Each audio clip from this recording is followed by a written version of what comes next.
इसी का मामला है। पर हाँ, सच्ची कहानियाँ हैं। अच्छी बात है कि इन कहानियों के किरदार हम लोग नहीं बने, ईश्वर करे हम कभी ना बने, लेकिन कहानियाँ सच्ची हैं। जब मैं दिल्ली आया था 1990 में, मैं हरियाणा के एक शहर से, भिवानी से दिल्ली आया था पढ़ने के लिए। मेरे ड्रीम कॉलेज में हंसराज भी एक था, पर मेरा संयुक्त से मेरा एडमिशन जाकिर हुसैन में हुआ। मेरे अंक ठीक थे, यहाँ हो सकता था, पर मैं तो नई दिल्ली स्टेशन पे उतरा, बाहर निकला, पता लगा वहीं एक कॉलेज है, वहीं एडमिशन ले लिया मैंने। तो लोगों ने कहा कि यार कैंपस बड़ा अच्छा होता है। मैंने, अरे क्या फ़र्क पड़ता है, कॉलेज कॉलेज होता है, छड्डो, यही छड्डो में सिखाने आया हूँ आप लोगों को। ये ठीक है, स्टेशन से निकले वहीं कॉलेज है, मैंने घर जाना होगा तो आराम से कॉलेज से निकल जाएंगे, क्या रखा है कैंपस में। पर मेरा एक दोस्त जो मेरे साथ ही आया था उसी शहर से, उसने एडमिशन हंसराज कॉलेज में लिया। मैं और वो स्कूल के डिबेटर्स थे, डिबेटिंग में हम लोग स्कूल टाइम से काफ़ी एक्टिव थे।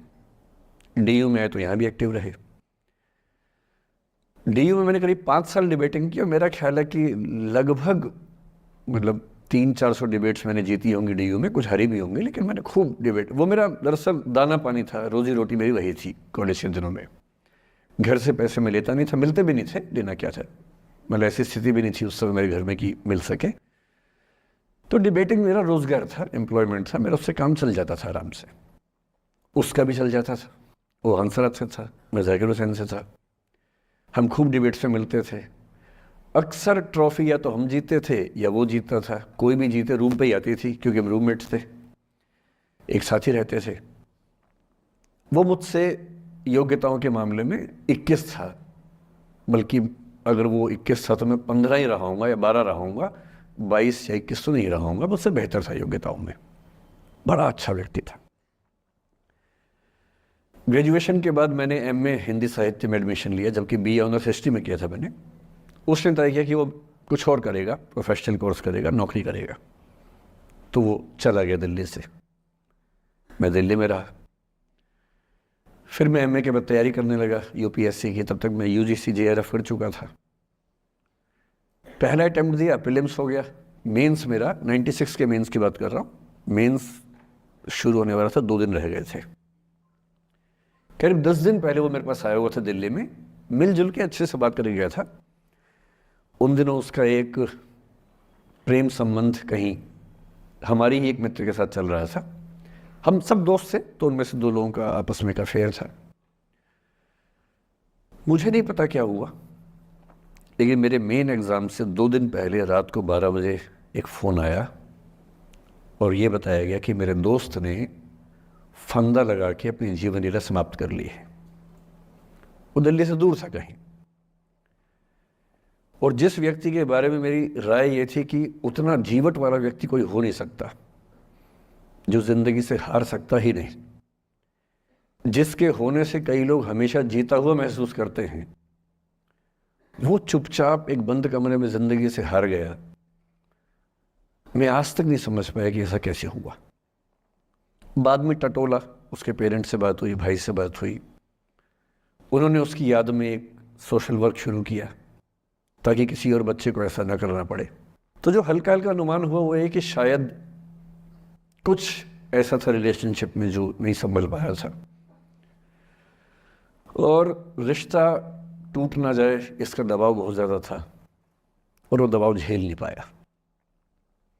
इस उम्र में ऐसा फेज़ आता है, कई बार आता है।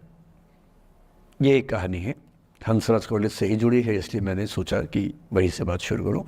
नाम जैसा कि मैंने कहा मैं नहीं बताऊंगा, तो नाम बताने का मतलब भी नहीं। और वो जिसकी मैं कहानी सुना रहा हूँ, आप लोगों के जन्म से पहले की बात है। आप तो सब 21वीं सदी वाले बच्चे होंगे ना, जेन ज़ी होंगे आप सब लोग, तो ये तो बहुत पुरानी बात है। एक दूसरी कहानी सुनाता हूँ। मैं आपको 2-3 कहानियाँ सुनाऊंगा, फिर उन सबका सार निकाल लेंगे एक साथ हम लोग। दूसरी कहानी ये है कि जब मेरा सिलेक्शन हो गया 97 में, 96 अटेम्प्ट में पहली बार में मेरा सिलेक्शन हो गया था, मैं एक्सटेंशन लेके तैयारी कर रहा था, और डीयू में मैं पढ़ा भी रहा था उस समय। तब मैं शायद डीएवी कॉलेज में था या अग्रसेन, मैं 2 जगह पढ़ा है डीयू में, तो उनमें से किसी कॉलेज में पढ़ा रहा था उस समय में। तो उस समय एक लाइब्रेरी है कैंपस में ही, सेंट्रल रेफरेंस लाइब्रेरी, आप जानते होंगे, CRL बोलते हैं, जो विवेकानंद जी की स्टैचू है उसके सामने ही वो लाइब्रेरी है। उस लाइब्रेरी में नीचे सब बैठ के पढ़ते हैं और टॉप फ्लोर पे रिसर्च फ्लोर है जहाँ MPhil PhD वाले बच्चे पढ़ते हैं। मैं उस समय शायद PhD कर रहा था या MPhil खत्म हुई थी, वहीं बैठता था, पढ़ता था रोज़। कई दोस्त पढ़ते थे हम लोग वहाँ। हम सुबह 8 बजे लाइब्रेरी खुलते ही वहाँ घुसते थे, रात को 1 बजे निकलते थे लाइब्रेरी बंद होने के समय। तो वहाँ एक छत थी, छत पे छोटी सी कैंटीन थी जहाँ हम लोग जब जब बोर होते थे दिन में 3-4 बार जाके चाय पीते थे। चाय पी ली, बिस्किट खा लिया, थोड़ी गप्पे मार ली, वो सब वहाँ करते थे। तो वहाँ मेरे बहुत सारे दोस्त थे, उनमें से कई लोग अब बहुत सीनियर सिविल सर्वेंट्स हैं, कुछ लोग प्रोफेसर्स हैं DU में। 2 बच्चे थे मुझसे जूनियर, 3-4 साल जूनियर थे, बड़े प्यारे बच्चे थे। मुझे उस समय तक पढ़ाई लिखाई का शौक अच्छा खासा हो गया था, तो वो रोज़ मेरे साथ बैठते थे केवल बात करने के लिए। किसी मुद्दे पर बहस करनी है तो बहस होती थी, समझते थे। फिर मुझे पता लगा कि वो दोनों रिलेशनशिप में हैं, रिश्ते में हैं, दोनों ने शादी भी कर ली। उनकी योजना DU में पढ़ाने की थी या सिविल सर्विस की भी थी, शायद पता नहीं। मेरा इंटरेक्शन बहुत ज़्यादा उसके बाद रहा नहीं उनसे, क्योंकि मैं सर्विस में चला गया था। इतने जिज्ञासु बच्चे थे दोनों, इतने जिज्ञासु कि उनसे मिलकर तबीयत खुश हो जाती थी कि हर चीज़ जानने का मन करता था उनका, हर विषय पढ़ने का मन करता था। एकदम जीवन से भरे हुए बच्चे, आंखों में चमक ऐसे। फिर दोनों की शादी हुई तो मैं शादी में जा नहीं पाया, क्योंकि मेरा रिश्ता सिर्फ लाइब्रेरी में 1 घंटा गप मारने वाला था, उससे ज़्यादा था नहीं रिश्ता उनके साथ। फिर सुनता रहता था कि मैं सब बढ़िया चल रहे, पढ़ाई कर रहे हैं, तैयारी कर रहे हैं। इंटरकास्ट मैरिज की उन लोगों ने, खूब हंगामा हुआ, दोनों घर में तलवारें खिंच गई, किसी तरह से तलवारें संभाली गई, मैनेज हुआ, दोनों साथ रहने लगे। और फिर 3-4 साल के बाद एक दिन मैंने खबर सुनी कि उस बच्ची ने फंदा लगा के जीवन लीला समाप्त कर ली। ये बात भी दिल्ली विश्वविद्यालय की, ये उस दौर के सब लोग इस कहानी को जानते हैं। मेरे ख्याल से दोनों कहानी आपकी प्रिंसिपल मैडम जानती होंगी, नहीं ध्यान कर पाएंगे तो मैं उनको जैसे नाम बोलूँगा अकेले में वो तुरंत समझ जाएंगे मैं किसकी बात कर रहा हूँ। मैं आज तक नहीं समझ पाया कि ऐसा क्या हुआ होगा। तो बाद में अनुमान जो हुआ वो ये, इंटरकास्ट मैरिज, परिवार का दबाव, समाज का दबाव, आपस के दबाव, टॉक्सिक रिलेशनशिप, अंत में उस दबाव को न झेल पाना और जीवन समाप्त कर देना, ये हुआ। ये 2 घटनाएं हैं। एक तीसरी घटना ये है कि दिल्ली में आज से 25 साल पहले एक घटना घटी। आप लोग तब बस पैदा हुए होंगे, घुटनों में चल रहे होंगे, या उससे 5-7 साल पहले की बात रही होगी। ये घटना दिल्ली के सब सीनियर लोग जानते हैं, जिनकी उम्र 35-40 साल है वो सब जानते हैं इस घटना को। मोबाइल फ़ोन में वीडियो नया नया आया था उस समय।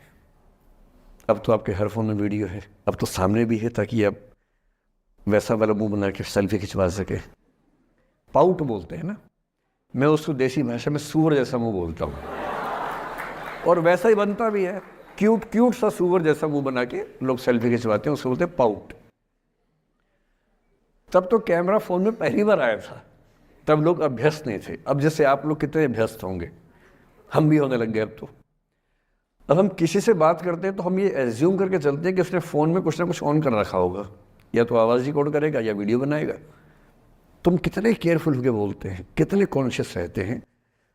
और सर्विलांस सोसाइटी की सबसे बुरी बात यह है कि हम हमेशा चौकन्ने रहते हैं, हम सहज हो ही नहीं पाते। सहज रूप से 2 लोग बात कर लें, हो ही नहीं पाता। तो मैं तो अपने ऑफिस में कई बार ऐसा करता हूँ, जब हम 3-4 लोग बैठते हैं इनफॉर्मल बातचीत के लिए, हम सब अपना अपना फ़ोन कमरे के बाहर छोड़ के आ जाते हैं, फिर 2 घंटे बात करते हैं, इस भय से मुक्त होके कि कहीं कोई रिकॉर्ड तो नहीं कर रहा। ये हालत है आज की। उस ज़माने में तो फ़ोन थे। मोबाइल फ़ोन आया था भारत में लगभग 1995 के आसपास पहली बार, बड़ा महंगा था, ₹16 प्रति मिनट इनकमिंग, ₹16 प्रति मिनट आउटगोइंग, ये रेट से उस समय। और फ़ोन वो थे जिनसे आप कील भी ठोक सकते हैं, वैसे वाले फ़ोन थे, बटन वाले फ़ोन थे, नोकिया एक कंपनी थी, उसके फ़ोन हुआ करते थे। उसके 4-5 साल के बाद क्या हुआ, पहली बार किसी कंपनी ने फ़ोन में कैमरा लगा दिया। ये बात उस समय के लोग नहीं समझते थे। जब भी नई तकनीक आती है उसको समझने में टाइम लगता है। जो पहले समझते हैं फ़ायदा उठा लेते हैं, जो थोड़ा लेट समझते हैं वो उसका नुकसान उठाते हैं। उस समय दिल्ली के एक प्रसिद्ध स्कूल में 11वीं-12वीं क्लास के 2 बच्चों में आपस में कोई रिलेशनशिप रही होगी। वो दोनों किसी ऐसी सिचुएशन में थे जो सिचुएशन बहुत ही प्राइवेट किस्म की थी, बहुत निजी किस्म की थी, जिसको पब्लिक नहीं कर सकते। कुछ फिजिकल रिलेशनशिप जैसा मामला था। उस दुष्ट लड़के ने लड़कों के इतिहास को कलंकित, लड़कों का इतिहास वैसे भी कलंकित ज़्यादा है, उसे और कलंकित करते हुए उस पूरे सिचुएशन का वीडियो बना लिया। ऐसे मामलों में दुर्भाग्य है, मैं लड़का हूं इसलिए लड़के पवित्र थोड़ा ना हो जाएंगे, लड़का है इतिहास कलंकित तो है, उसका वीडियो बना लिया और दुष्टता का चरम स्तर निभाते हुए वो वीडियो अपने एक दोस्त को शेयर कर दिया। ये कहे कि किसी और को दिखाना मत, जैसा कि होता है अफवाहों की दुनिया में। हर अफवाह एक व्यक्ति एक को ही बताता है, ये कह के किसी और को मत बताना, और अगला व्यक्ति भी अगले को यही कह के बोलता है किसी और को मत बताना, और इस तरह से पूरे शहर को खबर होती है और सबको लगता है कि सिर्फ मुझे पता है। वो वीडियो फैल गया। नए नए फ़ोन आए थे, पर वो फ़ोन कम लोगों के पास थे, कैमरे वाले फ़ोन। तो फ़ोन से कितना फैलता, ज़्यादा नहीं फैला। लेकिन उस समय दिल्ली की एक कुख्यात मार्केट हुआ करती थी, पालिका बाज़ार, अभी भी है, पर तब वो कुछ और कामों के लिए कुख्यात हुआ करती थी। अब तो कपड़े मिलते हैं, तब कपड़ों के साथ कई चीज़ें और मिलती थी वहाँ। जैसे गंदी फिल्मों की सीडी चाहिए हो तो वहाँ मिलती थी, ग्रे मार्केट में, चोरी छिपे। इस वीडियो को सीडी में कन्वर्ट करके लोगों ने वहाँ से खरीदा, लाखों करोड़ों की संख्या में। नए नए टेलीविज़न चैनल प्राइवेट आए थे, और प्राइवेट टीवी चैनल को खबरों की भूख इतनी होती है कि वो खबर के लिए जान दे सकता है और जान ले भी सकता है किसी की। 24 घंटे इस खबर पे, इस चीज़ पर खबरें चल रही थी सारे चैनल्स में कि ये वो लड़का है जिसने ऐसा किया, ये वो लड़की है, ये वो स्कूल है, इस स्कूल की प्रिंसिपल से बात करेंगे, इससे बात करेंगे। वो जो बच्ची थी जिसकी इसमें कोई गलती नहीं थी, सिवाय इसके कि वो किसी एक लड़के से प्रेम करती थी, जो कि उस उम्र में बच्चे कर बैठते हैं। इसके लिए बहुत चिल्लपौनी मचानी चाहिए। बच्चों को आप हर बात पे अपराधी नहीं मान सकते। उस बच्चे की गलती सिर्फ इतनी थी कि उसने अपने दोस्त पे भरोसा किया, जो भरोसे के लायक था नहीं। वो नीच किस्म का व्यक्ति था जिसने उस संबंध की गरिमा को समझा नहीं। उस बच्ची के घर के बाहर 24 घंटे न्यूज़ चैनल से कैमरे खड़े रहे। घर से कोई भी निकले 50 कैमरे पीछे, आप बताइए आपकी बेटी कैसी है, आप बताइए आपकी बहन कैसी है। अंत में उस पिता ने अपनी बच्ची को इस देश से बाहर भेज दिया। उसके कुछ दिन बाद की जो खबर टीवी चैनल से नहीं दिखाई, उसके पिता ने आत्महत्या कर ली। ये तीसरा इंसिडेंस है। ये सारी खबरें सच्ची बता रहा हूं मैं, इनमें से एक भी झूठ नहीं है। झूठी कहानियों से मोटिवेशन दिया जा सकता है, मैं जानता हूं, पर जब सच्ची कहानियां हैं तो मैं झूठ क्यों बोलूं? सारी सच्ची कहानियां बता रहा हूं मैं आपको।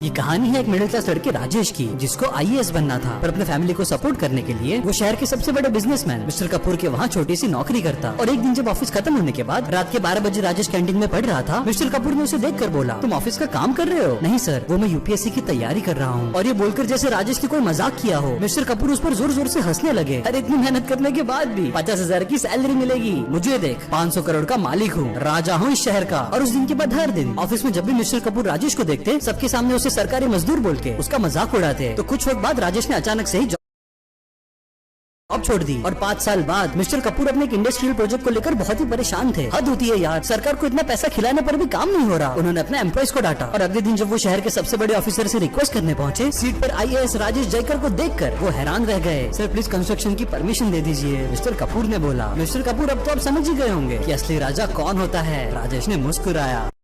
ये कहानी है एक मिडिल क्लास लड़के राजेश की, जिसको IAS बनना था, पर अपने फैमिली को सपोर्ट करने के लिए वो शहर के सबसे बड़े बिजनेसमैन मिस्टर कपूर के वहाँ छोटी सी नौकरी करता। और एक दिन जब ऑफिस खत्म होने के बाद रात के 12 बजे राजेश कैंटीन में पढ़ रहा था, मिस्टर कपूर ने उसे देखकर बोला, तुम ऑफिस का काम कर रहे हो? नहीं सर, वो मैं UPSC की तैयारी कर रहा हूँ। और ये बोलकर जैसे राजेश ने कोई मजाक किया हो, मिस्टर कपूर उस पर जोर जोर से हंसने लगे। अरे इतनी मेहनत करने के बाद भी 50,000 की सैलरी मिलेगी? मुझे देख, 500 करोड़ का मालिक हूँ, राजा हूँ इस शहर का। और उस दिन के बाद हर दिन ऑफिस में जब भी मिस्टर कपूर राजेश को देखते, सबके सामने उसे सरकारी मजदूर बोल के उसका मजाक उड़ाते। तो कुछ वक्त बाद राजेश ने अचानक से ही जॉब छोड़ दी और 5 साल बाद मिस्टर कपूर अपने एक इंडस्ट्रियल प्रोजेक्ट को लेकर बहुत ही परेशान थे। हद होती है यार, सरकार को इतना पैसा खिलाने पर भी काम नहीं हो रहा। उन्होंने अपने एम्प्लॉइज को डांटा और अगले दिन जब वो शहर के सबसे बड़े ऑफिसर से रिक्वेस्ट करने पहुंचे, सीट पर IAS राजेश जयकर को देखकर वो हैरान रह गए। सर प्लीज कंस्ट्रक्शन की परमिशन दे दीजिए, मिस्टर कपूर ने बोला। मिस्टर कपूर अब तो आप समझ ही गए होंगे कि असली राजा कौन होता है। राजेश ने मुस्कुराया।